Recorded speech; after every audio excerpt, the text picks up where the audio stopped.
I'm sitting on that. Unfortunately, the album matriculated to something else. Yeah. So we have a number of mixtapes when Pumpkin Pieces Attack Joint Part 2s and stuff is coming out. So yes. Yo, does anyone have a question? Please raise your hand. Or comments or questions. Yo, my man Rock. How was it writing Unfamiliar or recording it? Just because it seemed like there was it's hard to say goodbye to those people that are very familiar in your circle, and you were speaking to me on that, but yeah. Unfamiliar, I had that beat from Rod for a while. That was one of those beats. There's two beats that I had for a long time and I couldn't write to for a long time. One was Food and one was Unfamiliar. And Unfamiliar, I just would vibe to it because it was just such a groove, you know what I mean? And then I thought up a hook. I think up hooks. I write most of the hooks on the album. So I thought up a hook and I just had to get a voice with it. And that's where Nate came in, Nathaniel came in. But yeah, we that's the saying, you know what I'm saying? I'm Slim, you looking real unfamiliar right now. You know, we say that, you know what I'm saying? And you can hear it, damn, what happened, lover?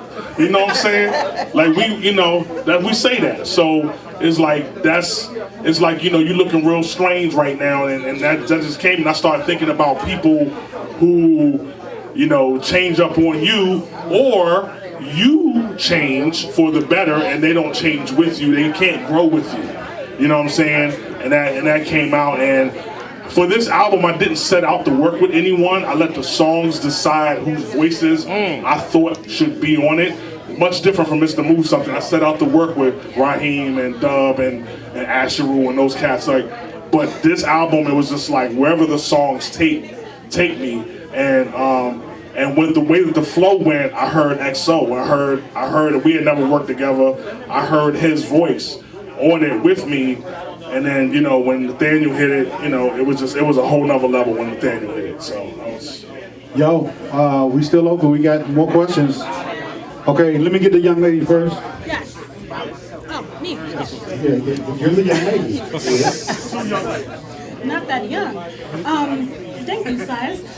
So the album sounds, I feel like sonically and the aesthetics of it are distinctly DC, and you put the heartbeat of the city in it. What was your sort of thinking, especially from your background as an engineer and your ear and sort of the thinking and strategy behind going in that direction, and like how did you do that? Well, first I think is the album came together. I think, first of all, like as far as because I'm an engineer, when I pick beats from producers, I pick beats and I see the potential in beats, right? And I see it's a template, so to speak.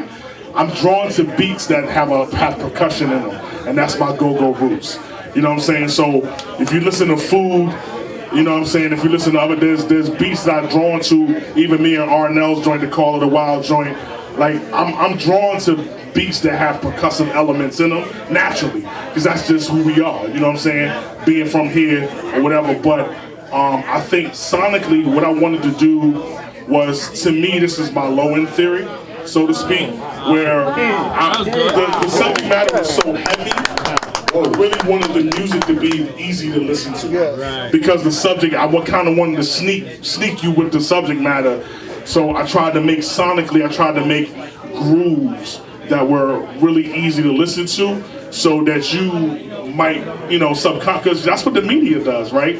The media feeds so much shit into our minds subconsciously, and you think that, it's sixth commercial with blonde-haired, blue-eyed little girls, and you see all the commercials, and even on the Sports Center joints where they doing these specials on disabilities, there's no people of color that are disabled. So you don't know no people of color that got disabilities? I do. You know what I'm saying? So they sneak that shit in on us. So my thing was, let me be the antithesis of that and sneak the real shit in on dope grooves. Because at the end of the day, it's our art. We have to be artistic with our message. You know what I'm saying? So, Shauna, right here. I want you to touch on a little bit about how you were able to come back. You said the album was 5 years in the making. You had to take time to take care of your beautiful wife, beautiful daughters, how did you get the momentum to come back? Did you scrap your idea from 5 years ago and start from scratch? Or did you pull some of the stuff from then and then just build upon I didn't. current what was going on? I think it was, once we got straight, I definitely, okay, here's what happened.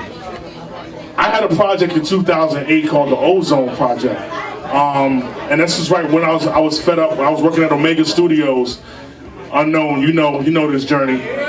I was working at Omega Studios. I was teaching, and I was, being an engineer. I was doing all the R&B and the hip hop and the gospel stuff there.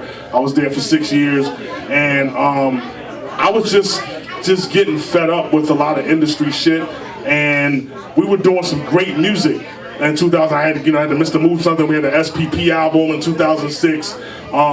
So 2008 comes, Odyssey gave me beats, and we, Odyssey and Nova, they started to do their thing, and I guess I was just tired, and sometimes we have to take a step back. So what happens is, if you don't admit the truth, the universe will bring the truth to you. So what happened was, I was still trying to do the album when I really wasn't feeling it. And what happened is, I left my hard drive at Omega over the weekend, and the student knocked it off the hard, and literally bent the firewire port and it scratched the disc, and I lost like half an album. Some of it was mixed. I had the Life soundtrack and Here and Now with Arsifice, and that was mixed, but there was some things that, a lot of stuff I lost. Me and Unknown did a joint with Sound of the City, a live band that got lost. A lot of things that got lost. After that, I was like, I'm done. And I gave up. I had to set a step back, and there was a lot of people that was looking forward to, I hate disappointing people, and people always give me their energy. And I felt like I really let a lot of people down, because I stepped away from that project, and I was just like, all right, fuck it, but I had to step back, and I tell artists all the time, sometimes you got to take a step back. Shit gets real, and you have to take a step back and regroup yourself. You know what I'm saying? So my thing was, when we stepped back to handle a lot of family stuff, I vowed to the people. I had worked with so many people on this project, and my thing was, I'm not going to let people down again by quitting. And that's when I made Motivation, actually. And I told my daughter, and I always tell Emery, I'm like, yo, we got to put the work in. So that's what Motivate, got to put the work in, youngin', let's go. Oh, never said it would be easy. So, me and Cope went in and did that. And because that was like, every time I got down, I'd listen to that song and be like, no, nigga, keep moving, keep it moving. No matter what, no matter how long it takes, we gotta finish this. We gotta get this off me. You know what I'm saying? And that's what got me. Yeah. Yo, DJ Cool has a statement. Let me clear my throat. Priest, I've been in this industry a long time, probably longer than you even know. For a lot of y'all in here, man, I started as a DJ in this area. No, way before this. Way before then. 1978. Before the room, Paragon 2. I had a record that came out in 1986 called Music Ain't Loud Enough. Yes, sir. Yeah, we know.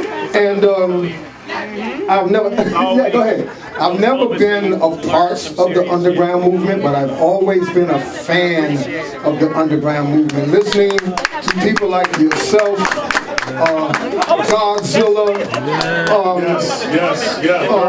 Dirty Water, rest in peace, Cool C. Brown, Joe D, all of them. So trust me, I do know all about the underground movement. And I'm just going to wrap this up by saying I'm so proud of you. You have an incredible project.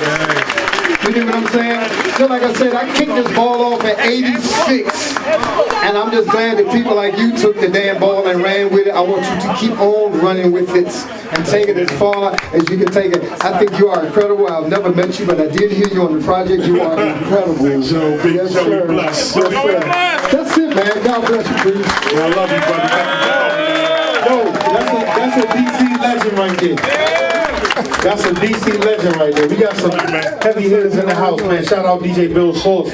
Shout out Omar Brown.